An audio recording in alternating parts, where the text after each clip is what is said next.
أعوذ بالله من الشيطان الرجيم پناہ مانگتا ہوں میں اللہ کی شیطان مردود سے۔ بسم الله الرحمن الرحيم شروع اللہ کا نام لے کر جو بڑا مہربان نہایت رحم والا ہے۔ اعوذ باللہ من الشیطان الرجیم بسم اللہ الرحمن الرحیم الف لام را تلك آیات الكتاب الحکیم اکان للناس عجبا ان اوحینا الى رجل منهم ان انذر الناس وبشر الذين آمنوا أن لهم قدم صدق عند ربهم قال الكافرون إن هذا لساحر مبين إن ربكم الله الذي خلق السماوات والأرض في 6 أيام ثم استوى على العرش يدبر الأمر ما من شفيع إلا من بعد إذنه ذلكم الله ربكم فاعبدوه أفلا تذكرون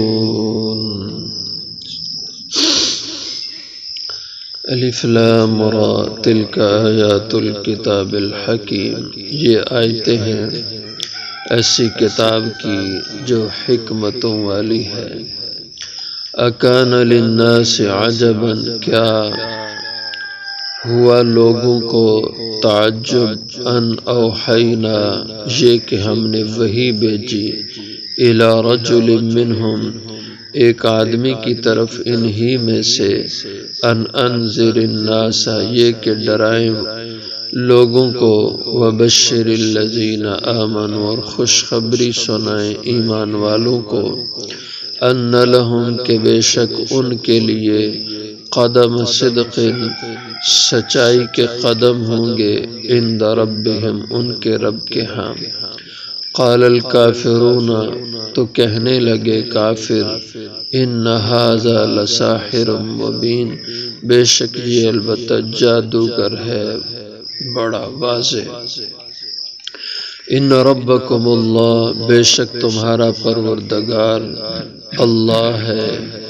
الذی خلق السماوات والارض، وہ اللہ جس نے پیدا کیے آسمان اور زمینیں، فی 6 ایام، 6 دنوں میں، ثم استوى، پھر وہ قائم ہوا، علی العرش، تخت پر، عرش پر، یدبر الامر، وہی تدبیر کرتا ہے سب کاموں کی، ما من شفیع، نہیں ہوگا کوئی بھی سفارش کرنے والا، الا من بعد اذنی، مگر اس کی اجازت کے بعد، ذالکم اللہ،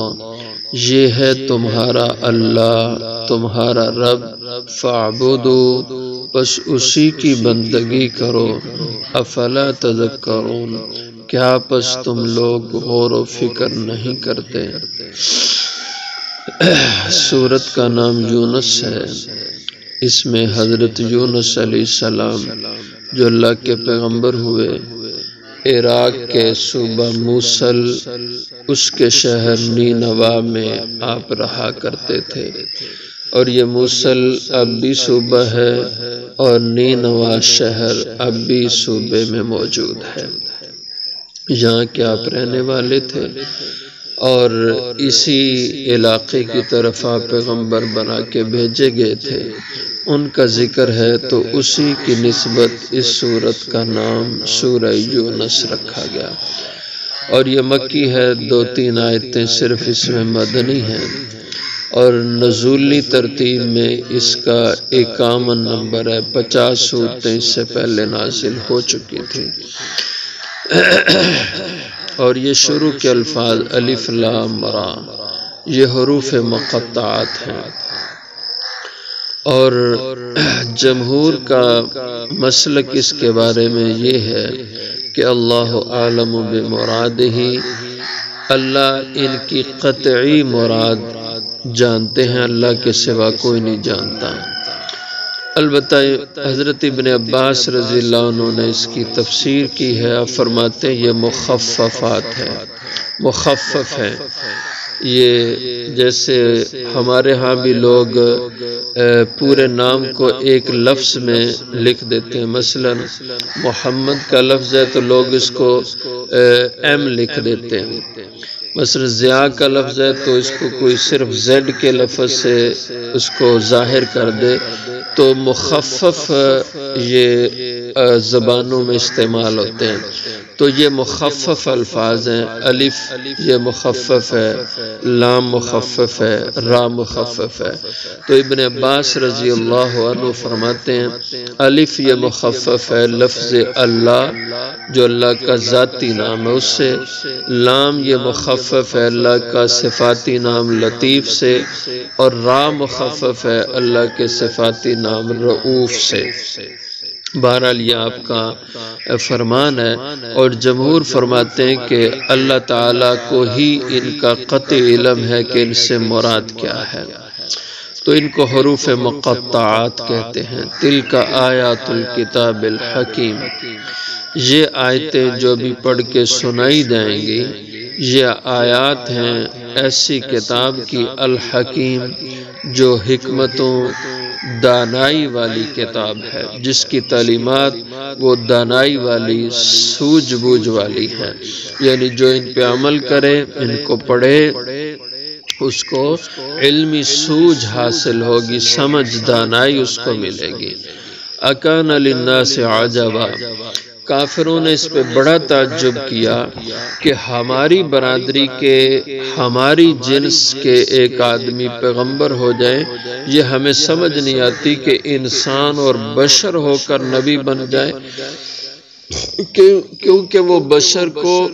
اپنی ذات کی حیثیت سے دیکھتے تھے کہ ہم لوگ گندے ہیں، برے ہیں، یہ گناہ یہ گناہ یہ گناہ یہ گناہ، تو ایسے لوگ، ایسی مخلوق جس کے اعمال بہت خراب اور گندے ہیں، تو ان میں نبی ہو، ان کی برادری میں نبی ہو، نبوت تو بڑا اونچا مقام ہے، تو یہ نبی کی توہین ہے،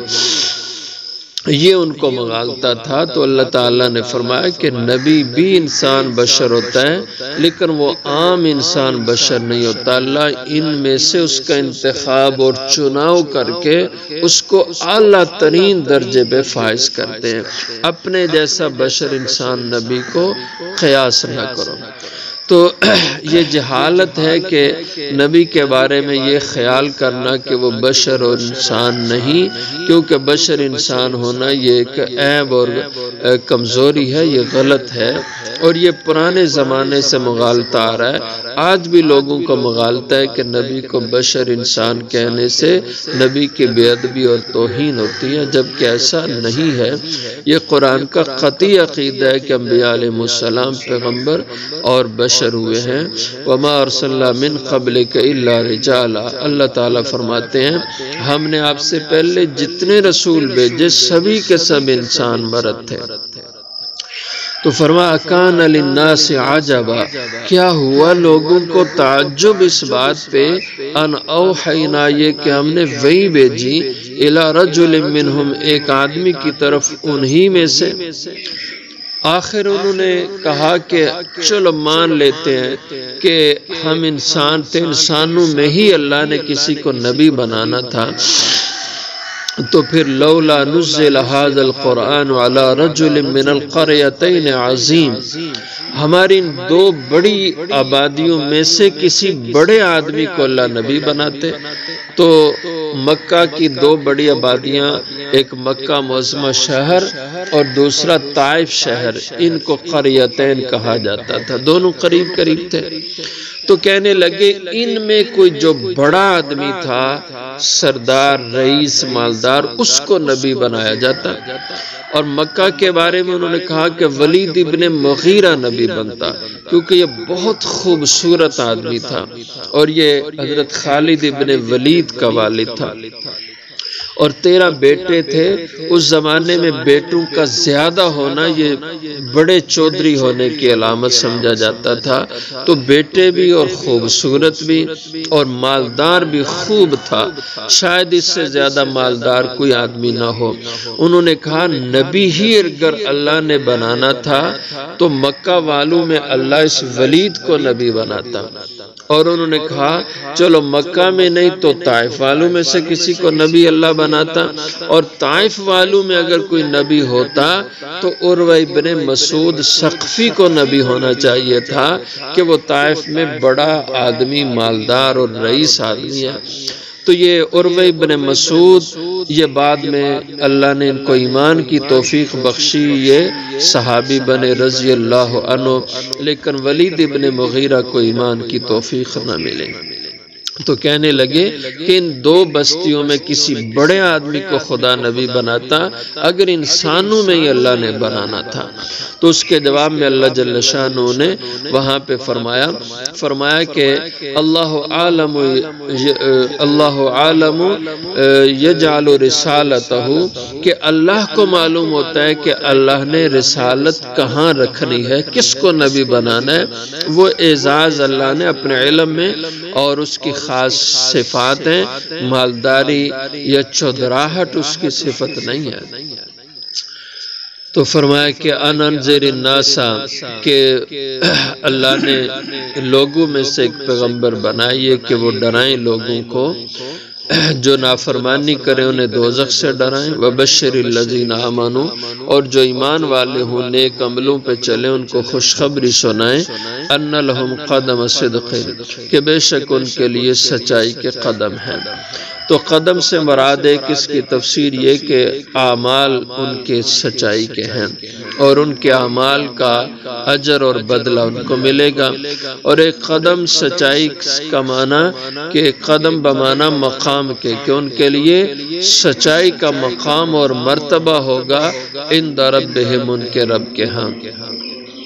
قال الکافرون، کہنے لگے کافر، ان ھذا لساحر مبین، حضور کے بارے میں کہا کہ بے شک یہ تو البتہ بڑا جادوگر ہے، واضح جادوگر ہے۔ ان ربکم اللہ الذی، بے شک تمہارا رب اللہ ہے، الذی، وہ اللہ، خلق السماوات والارض، جس نے پیدا کیا آسمان اور زمین، فی 6 ایام، 6 دنوں میں۔ 6 دنوں سے مراد یہ نہیں جیسے اب ہفتہ، اتوار، سوموار یہ بنتے ہیں، بلکہ مراد اس سے کہ 6 دنوں کا جتنا وقت ہوتا ہے، زمانہ ہوتا ہے، اتنے وقت میں اللہ نے آسمان اور زمین بنا دیے، کیونکہ اس سے پہلے تو دن رات نہیں تھے جب اللہ نے ان کو بنایا، دن رات اللہ نے اس کے بعد پیدا کیے۔ تو جتنا ہفتے کا وقت ہوتا ہے اتنے وقت میں اللہ نے آسمان و زمین بنائے۔ ثم استوى علی العرش، پھر اللہ ان مخلوقات کو بنا کر آسمان و زمین کو پھر مستوی ہوا عرش پر۔ استوا کا اصل معنی تو ہوتا ہے قرار پکڑنا، بیٹھنا کسی جگہ پر۔ تو اللہ کی ذات تو ان چیزوں سے پاک اور ماورا ہیں، تو استوا علی العرش سے مراد کہ یہ بہت ایک علمی مسئلہ ہے، معرکۃ الآراء اہل علم میں مسئلہ چلا رہا ہے۔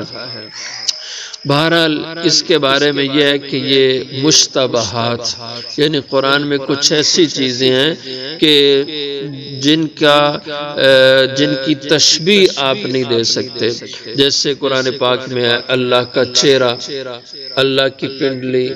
یہ اللہ کے ہاتھ، یہ قرآن پاک میں ان کا ذکر ہے، تو ہم ان کی تشبیہ نہیں کسی سے دے سکتے کہ اللہ کا چہرہ کیسا ہوگا۔ امام مالک رحم اللہ نے انہی چیزوں کے بارے میں، مشتبہات کے بارے میں فرمایا کہ ان کا قطعی علم اللہ کی ذات